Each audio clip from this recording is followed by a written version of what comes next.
America ఇరాన్ల మధ్య deal కుదిరింది. దీంతో ప్రపంచం ఊపిరి పీల్చుకుంది. గత 3.5 నెలలుగా పశ్చిమాసియాలో నెలకొన్న ఉద్రిక్త పరిస్థితులు తొలగిపోవడానికి మార్గం సుగమమైంది. ఇదిగో ఒప్పందం, అదిగో ఒప్పందం అంటూ అమెరికా అధ్యక్షుడు డొనాల్డ్ ట్రంప్ చేసిన ఉత్తుత్తి ప్రకటనలు కాకుండా ఈసారి డీల్ పక్కాగానే కుదిరింది. ఎందుకంటే ఇరాన్ కూడా ఈ విషయాన్ని స్పష్టంగా ధృవీకరించడంతో ట్రంప్ చెప్పినట్లు కాకుండా రెండు వైపుల నుంచి డీల్ కుదరటానికి మార్గం సుగమమైనట్లు స్పష్టమైపోయింది.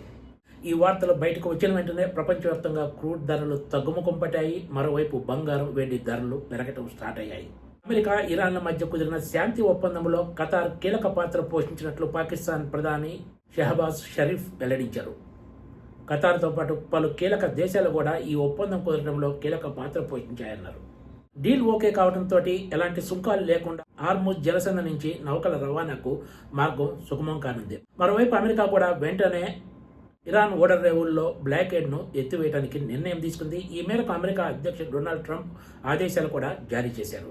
షిప్ ఇంజిన్ల ఆన్ చేయండి, ఆయిల్ తరలింపు మొదలు పెట్టండి అంటూ డొనాల్డ్ ట్రంప్ ఈ ఒప్పందం ఖరారు తర్వాత ఎంతో ఉత్సాహంగా సోషల్ మీడియా వేదికగా ప్రకటన చేశారు.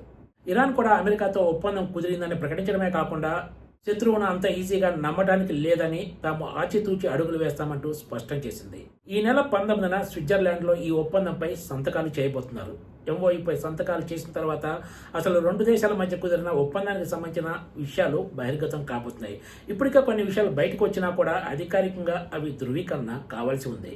హార్ముజ్ జలసంధిలో ప్రయాణించే నౌకల నుంచి ఎలాంటి ఛార్జీలు వసూలు చేయబోరని అమెరికా ప్రెసిడెంట్ డొనాల్డ్ ట్రంప్ చెప్తున్నారు. మరోవైపు దీనికి ప్రత్యామ్నాయంగా ఇరాన్ పునర్నిర్మాణానికి అమెరికాతో పాటు దాని మిత్ర దేశాలు $300 బిలియన్ సమకూర్చడానికి అంగీకరించినట్లు ప్రచారం జరుగుతోంది. కుదిరిన తర్వాతే ఈ విషయాలు పూర్తిగా బయటికి వస్తాయి. శాంతి ఒప్పందం కుదరటంతో లెబనాన్తో పాటు అన్ని చోట్ల కూడా కాల్పుల విరమణ అమల్లోకి వచ్చినట్లయిందనే చెప్పాలి. తుది ఒప్పందం కోసం ప్రతిపాదించిన 60 రోజుల వ్యవధిలో అన్ని అంశాలపై అమెరికా, ఇరాన్లు చర్చించి ఒక శాశ్వత ఒప్పందానికి రావాల్సి ఉంటుంది. ఈ ఒప్పందం కేవలం దౌత్యం వల్లనే సాధ్యం కాలేదని, ఇరాన్ సాధించిన సైనిక విజయాలు, అమరవీరుల త్యాగాల వల్లనే శత్రువు లొంగి వచ్చాడంటూ ఇరాన్ ప్రతినిధులు ప్రకటించడం కీలక పరిణామంగా చెప్పుకోవాలి. ఒప్పందం ఖరారైనట్లు అటు అమెరికా, ఇటు ఇరాన్లు ప్రకటించినా కూడా శుద్ధి చేసిన యురేనియాన్ని ఏమి చేస్తారనే విషయంపై రెండు దేశాలు ఎలాంటి ప్రకటన చేయకపోవడం విశేషం. దీన్ని బట్టి చూస్తే తుది ఒప్పందం సమయంలోనే, అంటే ఈ 60 రోజుల గడువు సమయంలోనే యురేనియాన్ని ఏం చేయాలనే అంశంపై తుది నిర్ణయం తీసుకోబోతున్నారు. ఇరాన్ కూడా ఈ విషయంలో పదే పట్టుబట్టింది. అమెరికా అధ్యక్షుడు డొనాల్డ్ ట్రంప్ ముందు యురేనియం విషయాన్ని తేల్చాలంటూ గతంలో చాలా మార్లు ప్రకటించారు. అయితే తాజా ఒప్పందం చూస్తే ఈ విషయంలో ఇరాన్ మాటే చెల్లుబాటు అయినట్లు కనిపిస్తుందనే అభిప్రాయాన్ని కూడా నిపుణులు వ్యక్తం చేస్తున్నారు.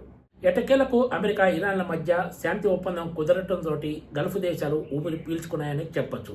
ఎందుకంటే ఇరాన్పై అమెరికా, ఇజ్రాయెల్ దాడి చేసిన ప్రతిసారి కూడా ఇరాన్ గల్ఫ్ దేశాలపై ప్రతీకార దాడులకు దిగింది. ముఖ్యంగా గల్ఫ్ దేశాల్లోని అమెరికా బేసులను టార్గెట్గా చేసుకొని అటు క్షిపణులు, ఇటు డ్రోన్లతోటి దాడులు చేస్తూ ఆయా దేశాలను ఉక్కిరి బిక్కిరి చేసిన సంగతి తెలిసిందే. మొత్తానికి ఎన్నో రోజులుగా ఎదురు చూస్తున్న అమెరికా, ఇరాన్ల మధ్య శాంతి ఒప్పందం ఖరారు కావడంతో ప్రపంచవ్యాప్తంగా స్టాక్ మార్కెట్లు కూడా దూసుకెళ్తున్నాయి. Please subscribe TGTV.